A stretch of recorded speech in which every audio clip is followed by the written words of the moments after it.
देव माणूस या सिनेमाबद्दल तुम्ही काय सांगा?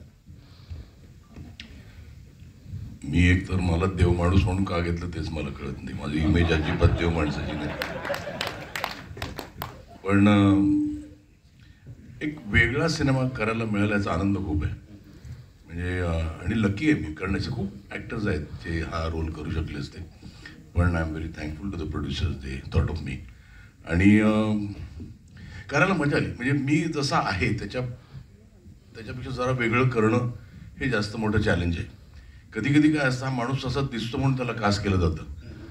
एक तर मला ते चॅलेंज मोठं होतं की माझी इमेज पुसून ती मला एका देव माणसाच्या इमेजमध्ये जायचं होतं. आणि खूप खूप चांगला सिनेमा, म्हणजे कॉमन मॅनचा सिनेमा आहे. आणि तो जो प्रॉब्लेम येतो त्याला, तो इथे कोणाला येऊ शकतो आणि ते कसा फेस करतो हा सिनेमा आहे. जसं तेजस म्हणाला, फार त्याचं सांगता येणार नाही ट्रेलरच्या व्यतिरिक्त. पण I will take away the pleasure of the audience सांगितलं तर. पण करताना एक खूप बरं वाटलं. बरं त्यात रेणुका नाही, no Renuka since theatre days, म्हणजे 40 वर्ष झाले असतील.